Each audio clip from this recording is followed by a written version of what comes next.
कि नहीं करना, रुद्दू इलल्लाहि व रसूल। सूरह फातिहा पढ़नी है कि नहीं पढ़नी, रुद्दू इलल्लाहि व रसूल। अल्लाह के बंदो, बात यह है कि एक पॉइंट ऑफ व्यू है, नहीं कौन इनकार कर रहा है अल्लाह और उसके रसूल की फरमाबरदारी से, अल्लाह और उसके रसूल की इताअत से। एक पॉइंट ऑफ व्यू है, एक उसकी तावील करता है लॉजिक के एतबार से, जैसे सहाबा किराम ने तावील की। हुजूर ने फरमाया कि नमाज जाके बनु कुरैज़ा में जाके पढ़ो असर की, वक्त रास्ते में हो गया, एक गिरोह ने हुजूर के कौल की जो लफ्जी मानी है उस पर अमल किया, एक ने उसकी तावील की कि हुजूर का मतलब ये था कि तुम नमाज वहाँ इस तरह जाओ कि नमाज का वक्त वहाँ हो। दोनों को हुजूर सल्लल्लाहु अलैहि वसल्लम ने सही करार दे दिया। इसी तरह असहाबुर राय भी हुजूर के फरमोदात की एक तावील करते हैं, और जो असहाबुल हदीस हैं वो उसके ज़ाहिरी अल्फाज पर जाते हैं। कोई बुनियादी फ़र्क नहीं, जब तक कोई ऐसी अथॉरिटी आप कायम ना करें कि जो मामलात का फैसला कर सके, दोनों की हीयरिंग कर सके, जब तक कोई बाकायदा बॉडी ना हो, आप उनको बिठाएंगे तो लड़के उठ के खड़े हो जाएंगे सारे। वो भी अपनी राय पे अड़ा रहेगा, वो अपनी राय पे अड़ा रहेगा।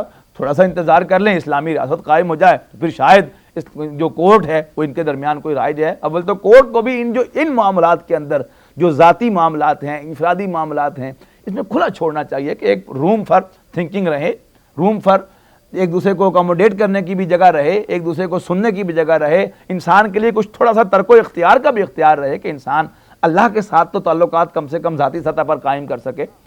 तो इबादत जो है ये खालिस अल्लाह के साथ मामलात हैं। हाँ, जो रियासत के मामलात हैं, लेन देन के मामलात हैं, उनमें आपको लाजमन फिक्स करना पड़ेगा। फिर आपको कोर्ट बिठाएंगे, आपको लेजिस्लेचर बोर्ड बिठाएंगे जो तमाम अहादीस को देकर फिर वो कोडिफिकेशन करेगा, तब जाके बात बनेगी। वरना मैं मामला करता हूँ आपके साथ, अब मैं उसके बाद पैसे लेकर मुकर जाता हूँ, फिर मैं क्लेम करता हूँ कि नहीं जी बुखारी की फलां हदीस जो है मैंने उसके मुताबिक सही किया है, आप कहते नहीं कि मैं मुस्लिम की हदीस के मुताबिक मैंने सही किया है। अब क्या बुखारी और मुस्लिम आपस में बैठ के वहां लड़ेंगे? नहीं, वहां आपको कोडिफिकेशन करनी पड़ेगी। लेकिन ये सब चीजें किस वक्त मुमकिन है? जब इस्लामी रियासत कायम हो जाए, वहां वो इदारे कायम हो जाएं जहां जुडिशरी भी हो और एक बाकायदा लेजिस्लेचर भी हो और एग्जीक्यूटिव उससे अलहदा हो, तब ये जाके मामलात वहां तय होंगे। सरदस्त इसमें हर शख्स को अपनी सवाबदीद के मुताबिक इख्तियार होना चाहिए, या अपने बुजुर्गों पर एतमाद करते हुए कि अगर मेरे बुजुर्ग जो हैं वो कुरान और सुन्नत पर उसे एतमाद हो कि वो कुरान और सुन्नत ही से इन्फर कर रहे हैं, लेकिन कोई राय के अंदाज में इन्फर करता है और कोई जो है ज़ाहिरी अल्फाज पर इन्फर करता है, तो उसमें कोई हर्ज नहीं है। तो फरमाया फ़इन तनाज़अतुम फ़ी शैइन, अगर तुम किसी मामले में मुतनाज़ी हो जाओ, फ़रुद्दूहु इलल्लाहि व रसूल, तो उसको लौटाओ अल्लाह और उसके रसूल की तरफ। इन कुंतुम तुमिनून बिल्लाहि वल यौमिल आखिर, अगर तुम वाक़अतन ईमान रखते हो अल्लाह पर और आखिरत के दिन पर। ज़ालिका खैरुन व अहसनु तावीला, ये बेहतर है तुम्हारे लिए और अंजाम के एतबार से भी यही अच्छा है। अलम तरा इलल्लज़ीना यज़ूमूना, क्या तुमने उन लोगों की तरफ नहीं देखा कि जो ये ज़ोम रखते हैं अन्नहुम आमनू बिमा उन्ज़िला इलैका वमा उन्ज़िला मिन क़ब्लिक, कि हम ईमान रखते हैं कि वो ईमान लाए उस पर जो नाजिल किया गया आपकी तरफ और जो नाजिल किया गया आपसे पहले। लेकिन युरीदूना यतहाकमू इला तागूत, लेकिन चाहते ये हैं कि अपने फैसले जाकर तागूत से करवाएं। वक़द उमिरू अन यकफुरू बिही, हालांकि हुक्म दिया गया है कि वो तागूत का इनकार करें। व युरीदु शैतानु अन युदिल्लहुम, और शैतान चाहता है कि उन्हें गुमराह करे, ज़लालम बईदा, और गुमराही में बहुत दूर ले जाए।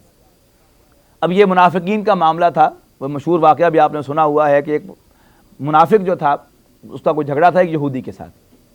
अब वो बजाय फैसला करने के अब एक यहूदियों की अदालत में फैसला कराना चाहता था, हुजूर सल्लल्लाहु अलैहि वसल्लम के पास आने से अवॉइड करता था। यहूदी हक पर था, वो चाहता था कि हुजूर सल्लल्लाहु अलैहि वसल्लम की अदालत में जाया जाए, लेकिन वो मुनाफिक चाहता था कि यहूदियों की अदालत से फैसला करवाया जाए।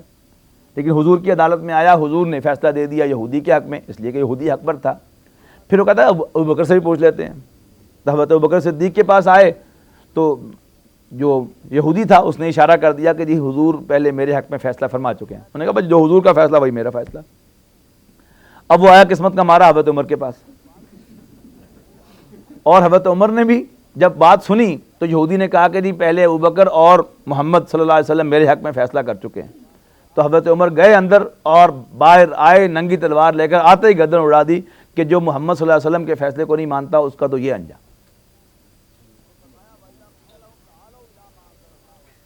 तो फरमाया वाइज़ा क़ीला लहुम तालू इला मा अंज़लल्लाहु, और जब उनसे कहा जाता है कि आओ उस चीज़ की तरफ जो अल्लाह और अल्लाह ने नाजिल की है, वइला रसूल, और आओ रसूल की तरफ, रईतल मुनाफिकीन यसुद्दूना अनका सुदूदा, तो तुम मुनाफिकों को देखोगे कि वो रुके चले जाएंगे और उसकी तरफ बढ़ते हुए उनको मौत पड़ेगी।